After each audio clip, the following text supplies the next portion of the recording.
The pandemic is coming to an end, but business challenges are not. So we're going to weigh in on that today on the Brewmance. Thanks for being here. My name is Rob Hunter, joined by Mike Russell. This week, we are joined by the owner, the founder of Helton Brewing Company, Brian Helton.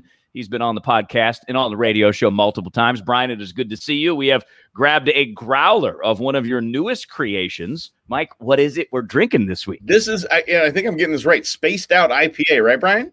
Yeah. And why are we calling it Spaced Out? The wonderful Helton employee there last night explained everything to me, but I wasn't paying attention. I was drinking beer. It's heavily hopped with Galaxy hops, and so we're always doing some one-off or single hopped IPA, but this one has a lot of hops in it, but it's more or less featuring that hop. Okay. All right. So that's where it comes like spacey. Got it with the Spaced Out. It wasn't just named after some like flighty hostess or something like that. Oh, Rob, he's the one that's coming up with the names, these days. So he gets a little creative. Or as you guys know, I'm not the creative one when it comes to naming my beers. It's Northeast IPA. That's as creative as I can get. You're creative in the process. Yeah. Let's ask you about that evolution because, your name's on the brewery, but you have sort of transitioned to be, okay, you've trained your guys and your gals to sort of, okay, you guys do the beer. We can come up with the recipes, but you're doing the big business decisions. What has that transition been like for you as a guy that's brewed beer for 25 years or something like that? It's been one of the hardest ones.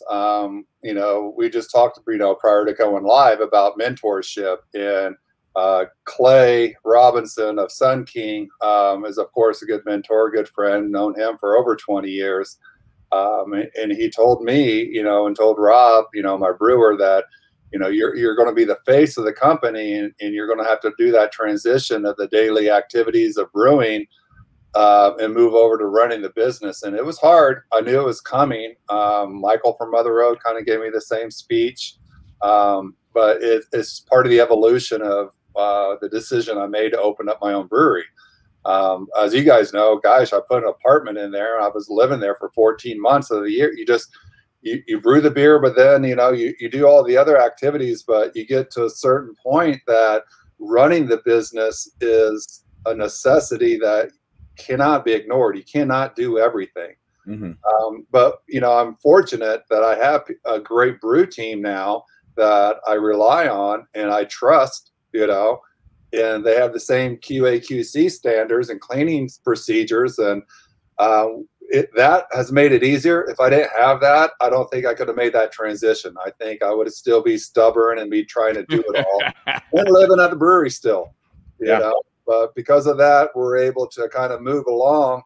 And I'm doing my job, they're doing their job, and it works, I'm gonna back up and go way, way back if I could, because there's a lot of people that, especially during the pandemic and the shutdown, started brewing beer. I need a hobby. I'm gonna start brewing beer, and then their neighbors and their family, of course, they don't have, I would say, the courage to tell them it's okay, it's not that good. It's fantastic, it's wonderful. You should start your own brewery. How many times have people say it doesn't matter? It could be a pie shop. Oh, you make the best pies. You need to start a pie shop. Things like that. You did at one point say, okay, I can make really good beer. I'm going to start a brewery. And what did you say to the people that encouraged you to after you punched them in the face? And why did you punch them in the face? What was the hardest part of that step? Like, just realize, when did that realization come in that, oh my gosh, I'm running a business? The evolution of owning your own business is kind of twofold. Coming from an experience of already having 20 years of doing it, you totally take for granted the back office support that you had. And now I kind of laugh how ignorant I was at trying to do it all. That, you'd walk through a home office and there's 200 desks of people back there, and every day they could be touching something on your project of your brewery, that now you're taking on their responsibility, from marketing to sales to data entry to your books to accounting. I mean, it goes on forever. But knowing that you're the one that's responsible on the physical and artistic aspect of making the product, and you can sell the product, and you get a couple World Beer Cup medals and GABF medals, so you can quantify the aspect. All right, you know what you're doing, so you can do this. and you try to do this and you have a little bit of success, but yet is daunting on the reality of how much energy it takes and what really needs to be put into it. Without, naming names, I'm sure that you guys have been around. You can go to breweries all day long and never see the owners. You don't even know who they are. And other times it's like, coming to my place and you can almost always see, I'm there. There's one person I know that owns a restaurant. Every time I go to that restaurant, the owner's out there picking up cigarette butts in the damn parking lot. So there's two schools of thought there. So if hard work and tenacity to make it is part of the equation of success, knowing what you're doing is another part of the equation. And then, of course, the product. If you're able to have a sustaining product and consistent, then all three of those equal success. But are you willing to pay really the cost of what it entails to go through that process? Including living at a brewery for 14 months that you've created, right? Like that's the dedication it kind of requires. So, and then let's throw in the pandemic for it. I mean, we talked to you, I think, at the very beginning because it was a lot of unknown then. So, about a year, 14 months later, we kind of know a little bit more. Were you able to get into position, Brian? And Brian Helton's joining us, the owner of Helton Brewing Company. You can find him at heltonbrewing.com or Helton Brewing Company on Instagram.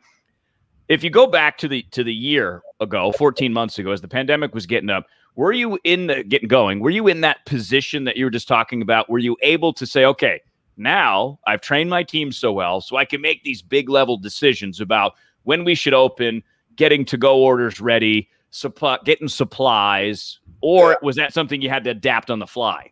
We definitely had to adapt on the fly. I'm fortunate that I built a model that has multiple revenue streams. So as the pandemic hit, we were very fortunate to sign with a distributor about 3 weeks prior. Wow. So as one revenue stream took a dramatic hit, the tasting room and being shut down for that duration, we were able to try to move everything over into bulk production and getting our product out in cans. But that entailed also buying a brand new canning line and a decal and bringing on a canning technician that was strictly trained to run that canning line. All that takes money. So here we are going through a pandemic that we have a massive decrease in the revenue per barrel that we're used to getting at the bar, to making capital investment to actually hiring a new person on a salary base. So it wasn't fun. It wasn't fun at all.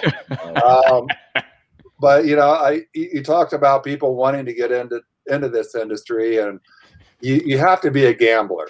If you're not able to take the big risk and to roll the dice, then it's not the business for you, because sometimes you have to. Your hand is forced. Nobody had a crystal ball seeing this coming. We're all in the same boat, and we all can bitch and complain. But at the end of the day, it doesn't matter. We're all in the same boat. I don't know how I would react if I was just a restaurant or a bar and I had to rely on the sales of that night's, clientele coming in. My heart goes out to these people that are a mom and pop's shop, that's what they're, hoping to see a good night of sales and hoping tomorrow is going to be better. That is really a tough pill to swallow. I was able to, luckily, get into the distribution where I was getting picked up by Total Wine, AJ's, Trader Joe's, Sprouts, to keep that revenue stream going. Now, the profit margins are on the total opposite spectrum. But at the same time, if we're able to get the units up where that new canning line helped, then it kind of offset it. We still went down just like everybody else, being less percent than 2019, but it was better than just having, the revenue stream of a restaurant or a bar only. And that's not what I am. I didn't build that. I have no desire to be a restaurant. I don't want to be a bar. You guys been to my place, you walk in, we have some food items, TVs on the wall strictly for our beer menu and Untapped, but I want to sell to those people, not compete with those people. Now, I want to back up to the very beginning of the pandemic, because something you said when we spoke to you really stuck with me, because it speaks to who you are and what type of business owner you are. Is that we're talking about growler fills, so the kind of drive-through growlers. And at that time, they were talking about modeling for COVID at 5 or 6 or 7% mortality rate. I mean, we thought we were going to lose a chunk of our nation. And you said, why in the world would I put my employees and my customers in harm's way to make a couple bucks, couple $100 a day just to fill up growler fills? And you didn't do it when we were trying to encourage you to, because we were being selfish. We wanted to fill growlers. We wanted your beer. But that just stood out to me as what type of a business owner you are. It's kind of a karma thing that just, I think, helped you push you through the pandemic. Yeah, I mean, we as owners, we have a social responsibility, of course, to the public and to our staff. And believe me, I'm no saint. I've made my mistakes, and I've fallen, quite often, especially during the pandemic, of always trying to do the right thing. But the growler refills were taken to the point, to the next level when we did start doing them, that we would only do ours, because the growler refills, which I was kind of known to be one of the best deals in Phoenix on the refills at $9 a fill, that people were getting upset because they would bring their growlers in and they're like, well, what do you mean you're not going to fill my growler? I have to buy a new growler. It's like, well, if you want, I'll do a growler swap. But we wanted to use chlorine dioxide and give a residence time to make sure that we have 100% kill rate on anything, because we didn't have all the knowledge in the beginning. Yeah, right. But if I would take someone's growler that I didn't sanitize, I don't know what they did with it. It could touch my taps. We trained our employees never to, we call it kissing the taps with a glass or a growler. I designed my growler fill to be below taps, so it shouldn't, but it could happen. But then I'm going to turn around and pour that beer for whether it's a next employee that just got off work, or you guys coming in to have Taco Tuesdays like you are. I could have a possibility of cross-contamination that I'm unaware of. Yeah. So that was kind of just a common sense kind of thing, and growler cells aren't that, big of a product mix for me to even, take that into consideration. So we X'd it. But yeah, it was the right thing to do over profit, and that's what I just thought was just very impressive. It just stuck with me. It really did, because you were so dead set in it, and it just shows who you are. That's all. I was complimenting you, buddy. Yeah, well, and I think the staff at the time did a very good job of explaining why. Because I think I have 4 Helton growlers. Yeah. And I think for whatever reason, the one in my car was not. And I think Brianna was like, well, here's why we're not. And I was like, oh, okay, that makes sense. It wasn't confrontational. It was just, here's the explanation. I said, okay, cool. I think that's probably when I bought my 4th Helton growler, was in that moment. So that was pretty cool. But we talked to Brian, a Navy SEAL, retired Navy SEAL, about a month ago. And he's an author now. But he preached adaptability, something he learned in the SEALs, something he applies to the novels that he writes now. And that sounds like that's how you approach the pandemic was, okay, I don't know all the information about COVID, about how it impacts people, but my goal is to protect my staff and protect people that come into Helton Brewing to have a beer. And I'll adapt as I go. Is that how you describe it? Yeah, I use the word pivot. And I have pivoted quite a bit. My analogy, and I kind of tell my staff and my brewers, it's like we're always in uncharted territory, because we're still a adolescent company. 5 years, we're still just figuring and navigating the waters, but still they're uncharted waters. And when we pivot, is making a decision to go away from what we were doing, or procedures, or philosophies of the company, even by 1 or 2 degrees. That ship, once it's 10 miles back off of sea, that could be 14, 15 degrees in a direction that we only had to pivot 1 now. So small pivots is my philosophy of how to navigate these uncharted territories, whether it's my growth, the pandemic, commodities changing, like I said, the boysenberry shortage, can shortage, the things that we do, you always have to be pivoting. And it's scary to pivot, because what's working today worked yesterday. So therefore, in my mind, in people's mind, it's like, I'm not going to change anything. It's gotten to me where I am. I'm not going to go away from like whatever philosophy of, let's say, you know, they're buying, you know, a certain type of cheesesteak that is their #1 seller. We're not going to change, you know. Well, it could be that all of a sudden now everyone went on the anti-carbohydrate, you know, diet, and now you didn't have salads, you went under, you know. So you're always having to do these small pivots. I mean, for God's sakes, I started out doing cheese and charcuterie because I didn't want to have a kitchen, and you know, it's no food waste because it's, you know, cheese and charcuterie. You know, it's pretty easy to do. Yeah. You know, you always have to be looking and being able to pivot. And that's once I said earlier, you got to be a gambler and think. But big pivots sometimes happen. I mean, the pandemic was a big one, right? Small ones, you just always have to be willing to kind of foresee the future and navigate these uncharted territories because we don't know. You know, I mean, at the end of the day, I don't have an MBA. I'm not this master, you know, business person. I'm a master brewer, right? Or I've been called that. So it's like, that's what I know, you know. So you're always having to be open-minded. And, you know, I love the mentorship, and I got a lot of great people that help me with my business that they know, they've been there, they're ahead of me, and I listen, you know. So it's nice to have a great group around you. I actually want to stick with that. Brian Helton's joining us, the founder and owner of Helton Brewing. One of the first times we were hanging out at your brewery, you were mentoring a up and coming brewer. So he was going to start his own brewery, and you were introducing him to us. And we just thought, wow, this guy is welcoming competition. And now as we've gotten to know you and how hard you lean on mentors, it kind of seems like almost a multi-level marketing kind of thing, but with mentorship and help and pure awesomeness. So it's neat to see that you have several mentors and you lean on them, but you are also returning it as well and sharing your advice and their advice to the next group. Do you at any time do you think, okay, I'm really seeding the competition here? Or do you just say, you know something, the world's going to take care of me on this. I'm going to stay true and just keep mentoring as best I can? No, it's, you know, I kind of look at this as kind of my dad's philosophy that, you know, instilled in me, but there's really just two types of people. People that have their hand up, or the people that have their hand down. The people that you can help, you always should, regardless. Even when the people that have their hand down take from you, you can't let that change you, you know. And that's just like a life lesson, that as long as I keep on doing what I'm doing, I'm blessed that other people keep helping me.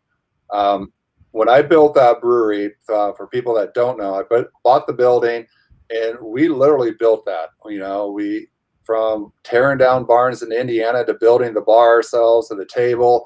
And there was one night that I had, I think, 12 guys up till 10 o'clock at night on a Tuesday or Wednesday after they worked all day helping me, you know. And it was kind of an emotional moment. I think I had to walk away almost, because I'm like, these people, they don't need to be doing that. They have jobs, they have families, you know. But that's why, if you're that type of person, you attract that type of people, you know. And even when people steal from you or take advantage from you, you can't let that kind of stain your philosophies. And it's hard, especially in today's age. Everybody, you know, wants and takes, and, you know. But by doing this, the lessons that I've learned and made my mistakes, I have no problem telling people, hey, I made this mistake, don't make it. You know, whether it's your first, second, or third submittal with your architect to the city, it costs you money. And if you can avoid that, you know, by learning from my mistake, please do.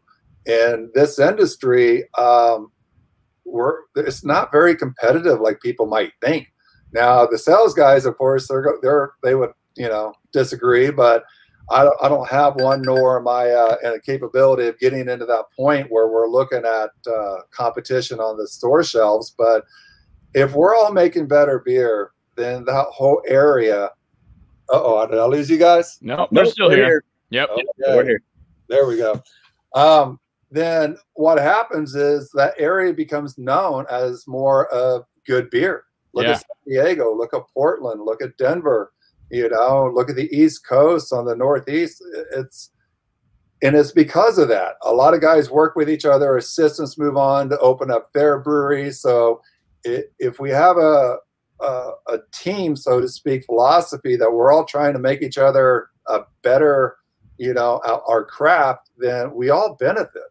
It's up to the consumer, and it's like, I always say this too. You walk into a mall, which I haven't been to in about 10 years. Good for you. Congratulations. But there's a reason why there's 200 stores to buy a damn T-shirt. Everyone has their own taste, but the mall's making money. The stores are making money. We're all going to make money. It's just, if my Northeast or my Boysenberry Sour has a certain flavor that people like, great. If not, go grab, jump on a Cascade that's, a little bit more on that sour side and, lower pH. There's enough to go around, but our job is to help each other, in my opinion, and, learn from each other. So. And that's, I think, Brian Helton's joining us. Helton Brewing is his spot. What we love about beer is that beer in itself is collaborative. Yeah. You come into your spot and it's like you can sit around the bar and you can have conversations with people you never met before. Interesting conversations. And that's ultimately what led Mike and I to create the Brewmance, because we'd be hanging out, we'd be drinking some Northeast IPAs, and we'd be just vibing. And I get nostalgic about it too, because I think about this country we live in, and I think about how they created it. And they had to figure out how to compromise. Yeah. And oftentimes they had beer or mead or whatever the drink was in 1789 or whatever. But that's the point of having the beer, is it's a communal spot to bring people together. And you are fostering that, as a brewer who can help others, who's being helped by others. That's that ultimate goal of human collaboration. Like, we're all in this together. Ultimately, we sometimes pin ourselves against each other and focus on those divisions. But beer, I think, is that great equalizer. Let's disagree and hang out over a beer at Helton Brewing and chat about it. Yep, I love that. Absolutely. And your beer, by the way, your spot, right away. People are coming in kind of doing one of these, looking around, like I'm kind of checking the place out. They haven't been there. The people that come to Helton Brewing. Like last night we were there, and we know the people that come in, and there's an instant connection, because that's that spot and that atmosphere and that vibe that you fostered, that you've grown for these 5 years. And it seems like, I kind of know you, because we have this commonality that we love this beer. We love this guy. We love this vibe. We love this whole thing. It's just, it's so fun to see what you've created. And heck, we've been with you once again since you didn't have a beard. We have photographic evidence too. Yeah, absolutely.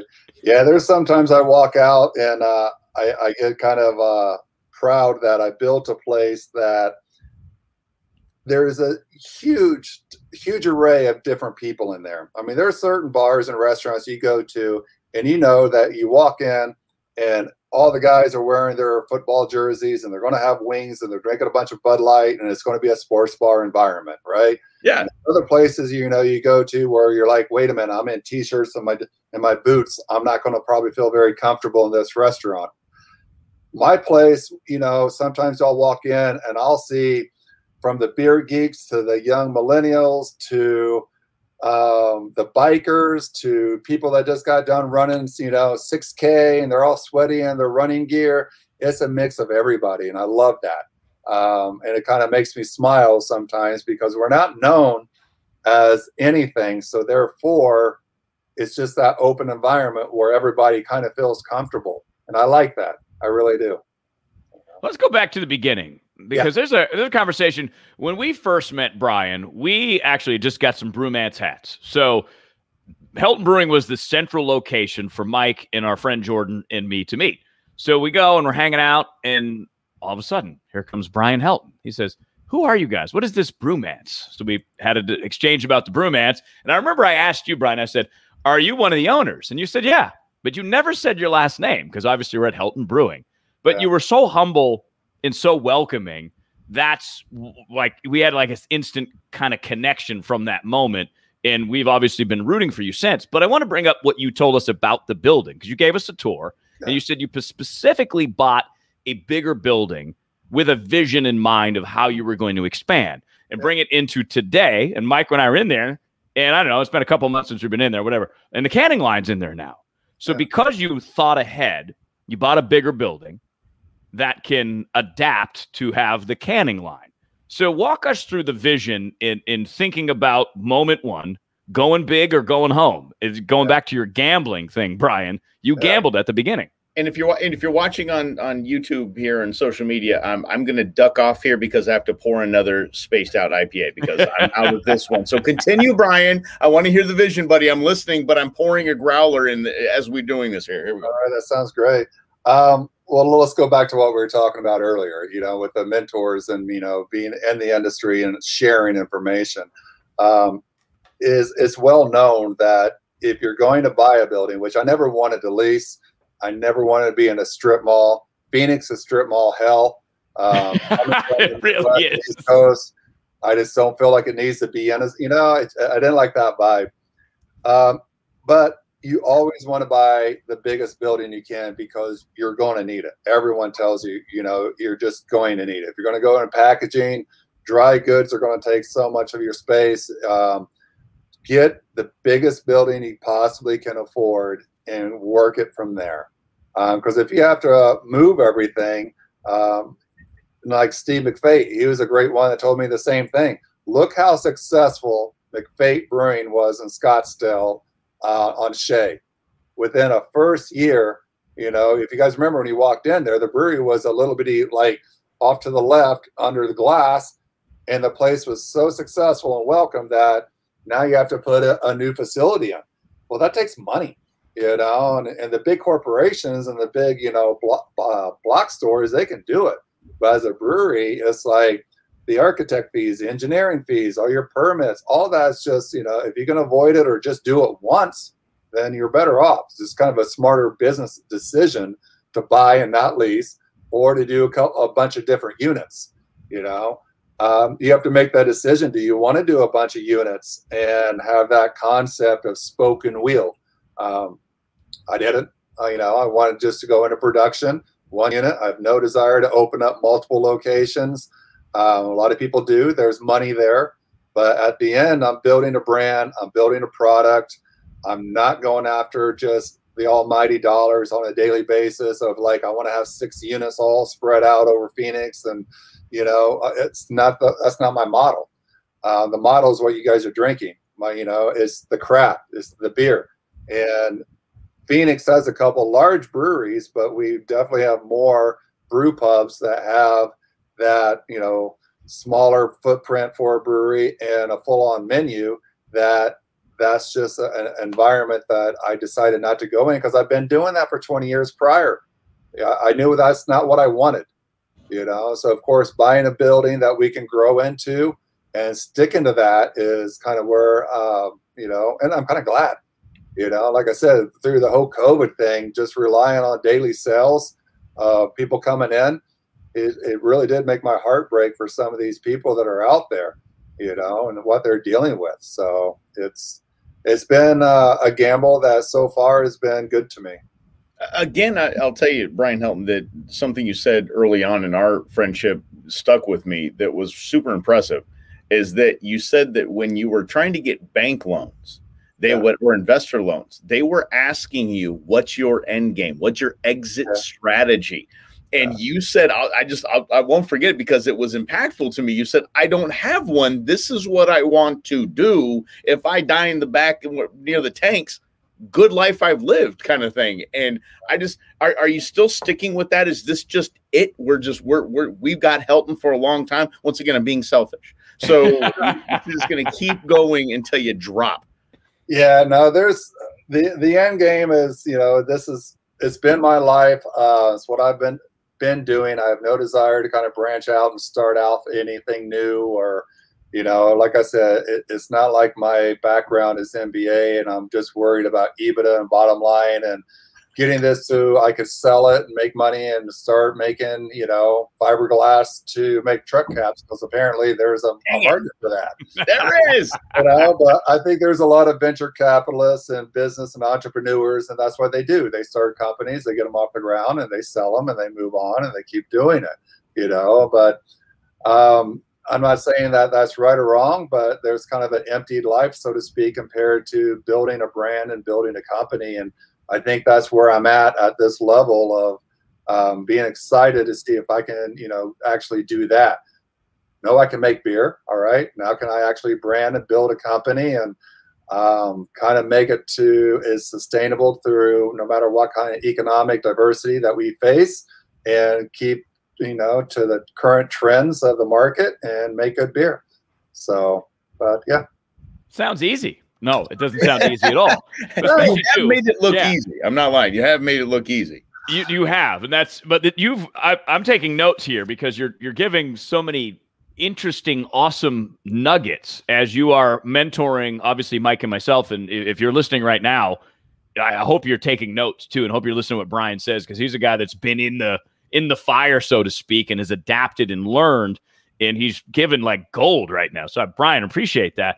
But I do want to ask you about shortages, because before we started recording, you were mentioning that. So one of your most famous beers is the Boysenberry Sour, which is actually, I don't really like sours, but the Boysenberry Sour is, man, it's really good. And the color of it is amazing. But little did we know that there's a boysenberry shortage. So you're trying to navigate that. But this is like the post coming out of the pandemic world. There's a shortage on a lot of things, but that puts stresses and challenges on you as a business owner too, as probably one of your best-selling beers. So how are you trying to navigate that? You know, obviously you don't have to give away industry secrets, but you know, it's got to stress you out a little bit.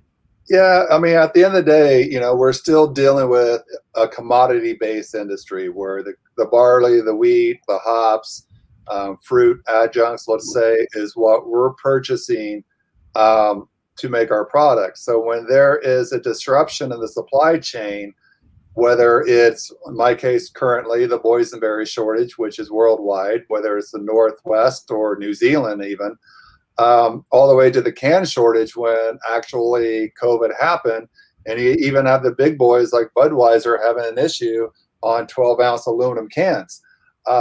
It's interesting to see the chain of events and how it affects everybody. So once again, you have to pivot. You have to be kind of take the punches, and sometimes the punches are a pretty good blow that take you to your knees.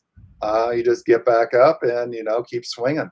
There is buying power that we don't have, which, you know, is kind of a harsh reality.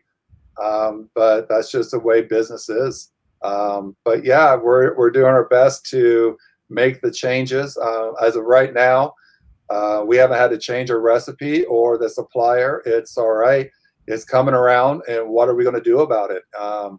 We're talking to some farms in Canada about giving us a supply chain with our boysenberry. But, you know, when we did the boysenberry sour prior, we did a cherry sour, strawberry rhubarb sour. We're doing tons of sour, you know, and when you do beer styles as a brewer, you're throwing darts at the wall. You don't know what's going to hit. Who in the hell would have ever imagined boysenberry being a hit? I know. Right? I did want to ask you about that. Where'd that idea come from? Couldn't even see what a boysenberry is if you put it on a picture. Right. Correct. You know?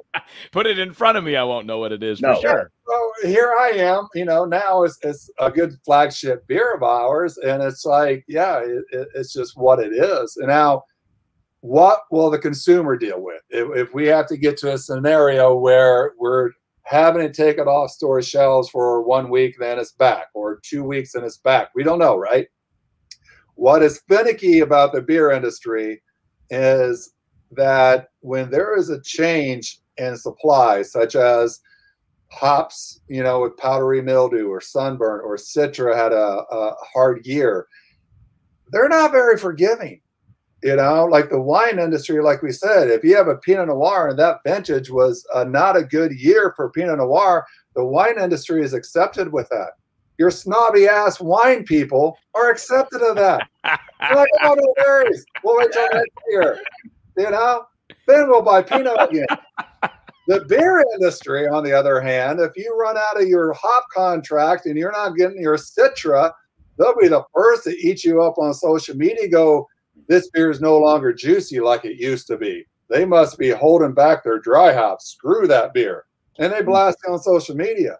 You know, so we haven't had that happen. But I see it constantly happening.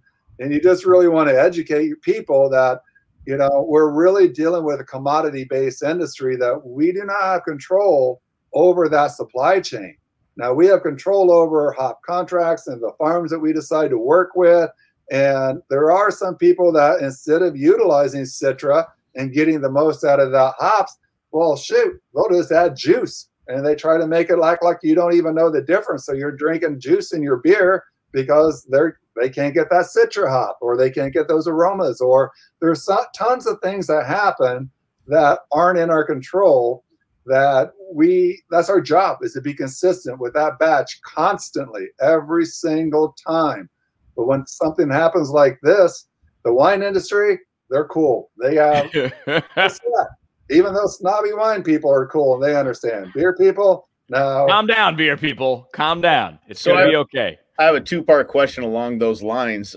First of all, what part of the disruption in supply chain blocked you from making my beloved black IPA? It was not fair. Hey, I agree. That's one of my favorite beers, and I'm ready to get that one back. And plus, it's in the back of my head. It's got one of those beers that I want to do. I want to do a black saison, and it's because of what I've learned on that black IPA. That was been my nemesis. That's been my Moby Dick for about 10 years to try to nail down that black IPA.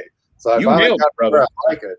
But once again, that's just kind of a beer that, some of the pure beer geeks and hopheads, they love, but it's not a giant, let's say seller when it comes to the sector of beer, because a lot of people have never had one, or they'll just use that general consensus of saying, I don't like dark beer. Sure. It's like, well, shit, it's really not a dark beer. Yes, visually it's a dark beer, but all those multi aspects of that, why you say you don't like a dark beer, it's not there. Not there. Right, correct. So it takes me to the second part of my question. When you mentioned flagship, you're talking about your Boysenberry Sour flagship. What makes something a flagship? Because I would have Corey Miller on the phone right now getting ready to can this this spaced out IPA because I think it's fantastic. What? Yeah. I would jump to that. I would jump to that level. So, and you would be the one probably mentoring me and reining me in and holding me back. Why would you hold me back from making this like a flagship? What makes a flagship? Well, I really hate using that term too, because, it changes constantly. Like I said, we're a very young company, and right now we can afford to get 3 of our SKUs in cans. I mean, it's cash flow, to be honest. I mean, when I order cans, which we're going through, a semi-load every 4 to 5 weeks, there's $40,000.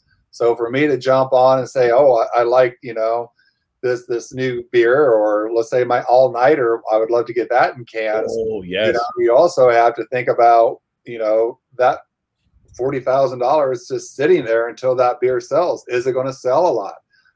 There's a couple models out there where breweries have 10 to 12 of their beers in cans, and that's their model. Once again, I look to my mentors, and that I told come onto the market with 2. I decided to go with 3. It's just a different game to try to manipulate in the beginning to come out of the market with a lot of SKUs and cans. And of course, 3 weeks after I get my cans and beers, COVID hit. So all the 2020 numbers are just kind of useless for my forecasting to go into this year or future. So, but we are now. I would, and speaking of Corey, we're getting back and talking to him about which ones are we going to get into cans next. I definitely think the rotating sour would be good. Rotating IPA would be good. We need to figure out where our place on the shelf in what Phoenix. And you guys, believe me, I'm not brewing the beer that I think is the best beer that I could do. I'm not. I'm doing what Phoenix wants. If I get moved to Portland tomorrow, let's say, my style of brewing and what I would be putting out there wouldn't be the Helton beer that you're drinking now. You have to tailor your recipes and what you think to what's going to sell in that sector.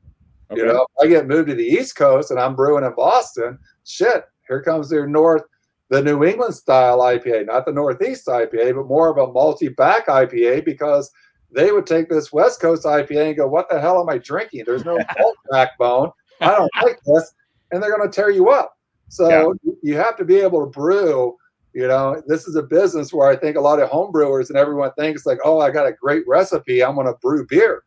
Well, that's That's like saying I'm a pretty girl in Indiana. I'm going to go to LA and be an actress. It doesn't work like that. You know? Brian is from Indiana. That's actually very similar to Rob's story. Yeah, that's similar to Rob's story. I went to LA to become an actor, but I was just a guy from Massachusetts, ended up in Phoenix doing a talk show. But going back to that, it's just different. Yeah. But going back to that gamble, Brian, is that you have Valley Venom, amazing good. It's one of the best camping hunting beers I've had. That's a staple. And then, of course, Northeast IPA is in there as well. But then that Boysenberry had to have been a gamble. That was the gamble that you had in the canning, or did you just feel Arizona's gonna love this thing? Well, there's two factors on that one. B, you get to a point where doing any type of sours is life underneath a microscope, and that's the new frontier. So you can brew beer forever, but then all of a sudden getting into dealing with some microbiology and 4 different species that can bring flavor to the beer, but also ruin it. It's kind of fun. The other one is you have to look at, once again, we talked about pivoting. The sector of the market was moving to sours. The millennials were moving to sours. You have to also brew I've been on many podcasts in the very beginning said I'll never do a sour. I'm too clean of a brewery. It's too risky. It's not worth it. Here it is. I'm doing sours. So you have to pivot. You can't be stuck in that 90s, I call it brewery mentality, where we have a brown, a stout, a hefe, an amber, and an IPA. What people want, you have to give them. The other aspect is looking that there wasn't an Arizona brewery at that point, and they are now, but that was not putting a sour in cans. So I'm like, well, here's an opportunity that the market is demanding it. It's exciting for me to do it. I got a brewer, Rob, which has experience, and that's his passion. He's basically been with me since day one. I owe him a lot, and he wanted to go in this direction. And I'm like, A, I owe it to you, and B, I trust you. Let's do it. And he did it. And the QA/QC that followed our procedures were, impressive on his end to me. I'm like, all right. So I let him run with it to the point that if I ever do a second location, it will be a sour house. It will be a place that we can do open fermentation with, the full-on Brettanomyces and Pediococcus and grow the mother and just have a heyday of fun with, doing some of that kind of stuff, The brakes on the multisyllabic words, buddy. You've really thrown me off. Yeah. But that's the scientist in Brian Helton. Brian Helton, Helton Brewing. And I want to ask you about that because you are a certified Cicerone. Number one, what is that? Number two, how do you become one? And how does that set you up in a way to be able to get into the science of it? Because you even have your tattoo is, basically a science tattoo, right? It's the chemistry, the makeup of it. So that's kind of how you geek out on that. So wrap all that. I asked you like 7 questions in one. Aren't you taking notes? Translate it in your own way and answer whatever you want. All right. All right. Well, the Cicerone is just a certification, like the wine industry with a sommelier of knowing what to do to, hold someone's hand through the beer education process. Why I think it's important is there are people that will blow sunshine up your wahoo all day saying your beer is great. You're selling it. You think your beer is great. The only true test, besides analytical, which is the other aspect you're asked, but first let's go on to the sensory aspect, is being able to trust your own palate. The Cicerone program has a very extensive 2-day testing where the 1 day is all about sensory. So it's a great way, and I tell brewers to, whether you believe it or not, or want to go through it or not, it's the only way that you're going to know that do you have a palate and is it calibrated to know these off flavors, and can you trust it? Because just because people tell you your beer is great and you win awards, that doesn't mean a damn thing when it comes to batch to having issues. So it's a great way for a brewer to have calibration and trust his palate that, all right, you know what the hell you're tasting, and you know what all this is going on in your beer. On the analytical side, brewing is a science. There is a craft aspect, but it's still dealing with controlled spoilage of a microbiology and dealing with infusing flavors with water chemistry. The hydrogen ion is the most important ingredient in the beer. So to throw beers together, yeah, you can do it. It's easy. Do it consistently or know what you did. That's what's difficult. It's like a three-legged stool, that's been used so much in business philosophies, that you have what's in your head. There's one leg. You have the brew day, which has all the physical attributes of temperature variations, water to grist ratios. You could have all types of failures on pumps or seals and all these things that bring to the table. And then you have your final product. The final product is what you taste, hence the sensory. You're calibrated, you can trust it, to all the physics that go involved with dispensing the beer.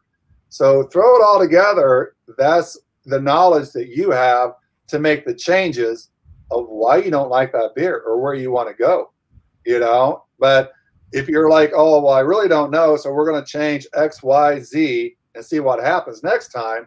Well, shit, how do you know if you're changing all three parameters, which one worked? And two, you don't even know if you have the right ability to make that decision or not, because A, you can't trust your palate.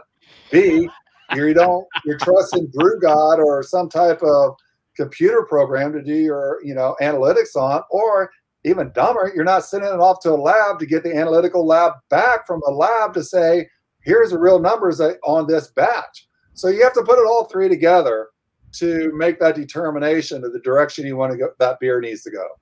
That's why we should all enjoy this, Mike, because all that work goes into creating this. Yeah, I get on a plane and I don't care how it works. Just get me to my destination in under 2 hours, and I'm just happy. We land, I'm good, I'm there. I don't care about this. And this, Brian, you do all of that work for I don't care. I just want to show up. I want to sit down on one of your bar stools. I want to check over my shoulder because I know you're going to pop in at some point, and I want to enjoy a fantastic beer. And let me just appreciate. I know that a lot went into it, but yeah, I just want to drink it. Yeah. But that's the key, right? Doing what you do, my man. Yeah. It's that appreciation. Rob, not you, Rob, the other Rob, the brewer Rob. Exactly. The brewer Rob, who has way more skills than I do. But the point is that what Brian is describing is that's what it takes to deliver a quality product to you. So when you sip your favorite beer, whether it's the Helton IPA, whether it's the spaced out IPA that we're drinking right now, whatever it is, even if it's Bud Light could be a Killian's, who cares? Yeah, that the point is that they deliver it consistently. And as Brian just described, that's the hardest thing to do, which is absolutely amazing. And that's where all those taste buds and Cicerone and all these certifications come in, because that is what I take that as, Brian's serious about delivering quality. And we've talked to you about that, I don't know, a dozen times over the last 5 years since we get to know you. Is that deliverable every time? So every time you taste a Northeast IPA, it tastes like a Northeast IPA, not some subversion of what the Northeast IPA used to taste like. So that is kind of we're commending you essentially for explaining how difficult it is to make quality beer consistently. Yeah. That being said, let's transition, because you mentioned something at the very beginning that you are going through sort of a personal transition. You're focused on longevity, mental clarity, so you can run your business. So how difficult is that? Being a brewer, being a brewery owner, Helton Brewing, HeltonBrewing.com, how difficult is it to sort of put less emphasis on drinking beers? Because you mentioned essentially that you're not drinking 3 or 4 beers a day anymore. Yeah, it was kind of the engineer mind that I have is numbers and research, and I'm getting older. I can see the gray. Just a bit of that gray there, buddy. Right? Well, it's because the beard and the hair are so long; it's bound to be gray. Yeah, so when you start looking at the little things that I can change in beers, make huge impacts. It's kind of like it's the vitality aspect of what you can do, whether it's drinking enough water, an actual gallon a day, to maybe not consuming 3 or 4 IPAs every day. you start to weigh out, it's like, whoa, there's something here. You know, it's like, you know, whether when people first start eating good or working out, or they realize, well, if it's not sustainable, then they go right back to their old habits. For me, you know, I went through a phase with the COVID that I decided to walk away from drinking beer every day. And we still do the sensory, but like I said to you guys, I think it's been 9 months since I've actually sat down at the bar and had a full pint with anyone. So the aspect of sobriety is not abstinence or anything like that. I'm still doing the sensory and tasting, but the lifestyle change of focusing on my business, especially in the troubled times of COVID, I decided was already anxiety ridden enough that I didn't need to wake up every morning in a fog and deal with that as well. I needed to be super hyper focused to determine which pivot we were going to make today to survive this. How long is this going to last? What does it look like on the outcome? Will we survive this? So yeah, I went down the sobriety kick. But back to the mentorship, you know, it was always in my head that one of my mentors told me, which owns a brewery, you cannot own a brewery drunk. And you know, that has always stuck with me. You just can't. In this industry, not the beer industry, but the restaurant and bar industry, the majority of the times when people fail at that, their staff will tell you they failed because the owner was a drunk. You know, and that's been with me as well. So you just have to think about, if you're in a hypersensitive environment that you don't know if you're going to survive this COVID, and how is it going to look on the you know, the outcome of it. I needed to be the best person I can be. And if that means me sacrificing a couple beers every night, I was willing to do that. And talk about vitality and energy, that's insane. I'm more focused and getting things done. It's just absolutely, it's to the point where I can't go back yet because I'm on a roll. The momentum's too good. And then there's slappy instigators like us that show up. I'll never forget the two of us walking in the front door at Helton Brewing and you coming through one of the back doors and go, "Oh, it's you two." Every time I see you, I wake up with a headache. Yes. So we understand this. So let's talk about the vitality. Let's talk about the Helton Adventure Club. Did I get that right? Yeah, Tribe. Sorry, the Adventure Tribe. Yeah, talk to me about that, how that came about, because you know we're big outdoor guys and all of that stuff. Rob's a runner. I'm definitely not a runner unless I'm being chased. So tell us about that. Well, we talked about beer being the common thread. And this went all the way back to when I was at another brewery that I worked at, where every Saturday there was 2 triathletes that would show up, and that was their treat, was to have 2 beers together, and every Saturday after their workouts. I was noticing that I'd come out and I'd have a couple climbers that just got back from Jack's Canyon sitting on one end of the bar, but yet 2 feet away are 2 other climbers that I know that they just didn't know they were there.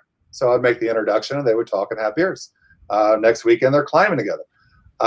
With the running side, running groups, they're synonymous with being big beer drinkers. And I love that. I love when people make the decision that I can be healthy and choose to honor what I put inside my body and what I do with it, but yet I still love getting drunk and drinking beer, and they do. And it just works together. And I think the all or nothing mindset is kind of unhealthy in so many people's way, because you always revert back to it compared to finding not necessarily the highs and lows, but just that medium ground that you can do both. And then when it comes to the Adventure Tribe, we had enough people that we knew. Crystal and Dave, they're the ones that kind of, spearheaded this and started running it for me. Was great. Let's get together. Let's run together, celebrate each other's birthdays and wins throughout the week. They bring cupcakes in, and we're always celebrating something. But it's become a nice little side family, and what better way to get out? And if you're going to drink some beer, let's run. There's no guilt. These people, they run, feel good about themselves, and they drink a couple beers, and I like that. Where a lot of people kind of think of you know, people drinking beer and sitting at a lonely bar stool all night, drinking gin and then tear in your beer type of mentality. There's a lot of positive aspects with, you know, the community. So that's where all that came from. Can I bring an e-bike and be part of the tribe or no? Oh, absolutely.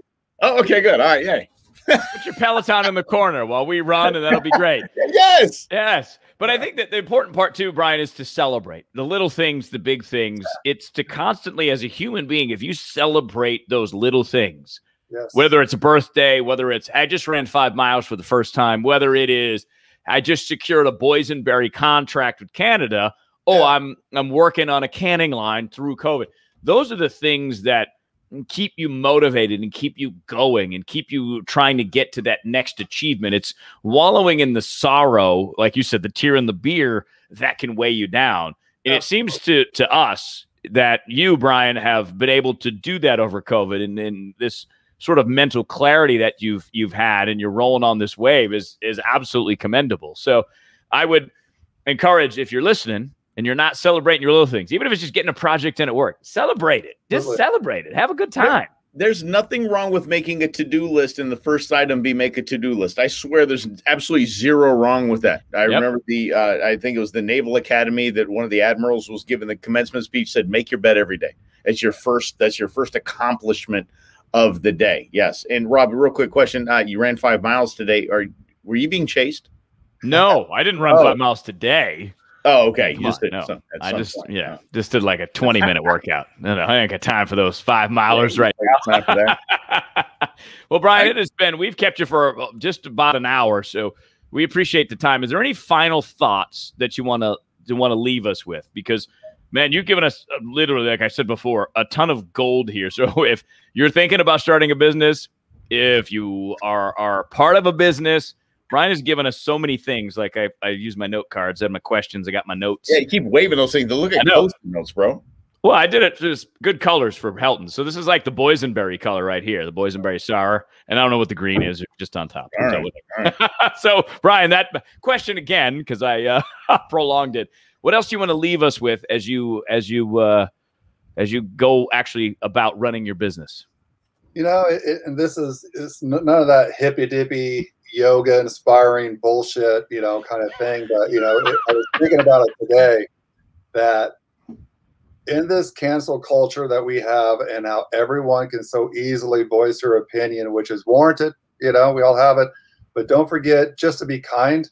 You know, we're not used to kindness anymore, you know. So today, if everyone can just, instead of just being negative and, you know, bitching about everything and getting on social media and saying, you know, I just opened a Coke and it's flat, so let's just tear down Coca-Cola today and just whatever.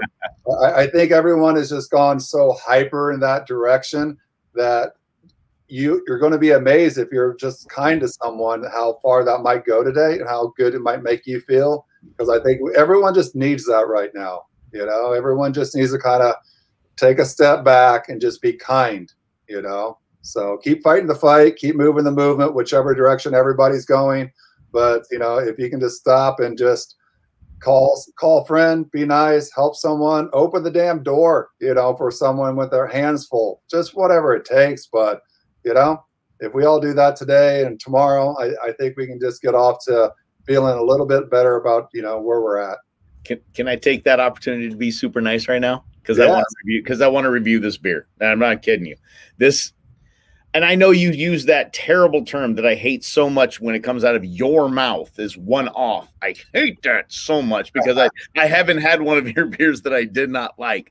But this spaced out IPA. This is when I say get Corey on the phone. Let's get a logo for this thing. Let's get a can. And by the way, yeah, Corey does the can art. Corey Miller, who's been on the Brewmance podcast. Just so you know, like if you see a Brian Helton can, Corey Miller is the guy that helped design the can look. Because this is fantastic. This takes all-nighter and steps it up a little notch. It feels good. It's so. Last night we had one when we were filming the growlers, and Rob just kept saying, "This is so easy to drink," and it is. This would be my ultimate camping beer, my ultimate hunt beer. This is just fantastic. 9.5. It is just stupid good. Big props to Rob. Props to you for making this just amazing, amazing beer. This is fantastic. I got nothing else to add to that except I mirror all of that because it is the thing that I love about your beers and Rob's beers, balance. It's just balance. Like this has a little bit of bitterness, but not too much bitterness. Yeah. It feels like an IPA, but it's easy to drink. So, Mike, I'll match your 9.5 all day. And real quick, the back of the growler, I started reading that this morning when I was pulling it out of the fridge. The back of the growler is it's very curt. It's very, hey, listen, this is how to treat a growler. Yeah. You wouldn't do this, would you? Kind of thing on the back. And I so appreciate that because I said the only thing you should add to the bottom of that is, and it wouldn't hurt to call your mother every now and again.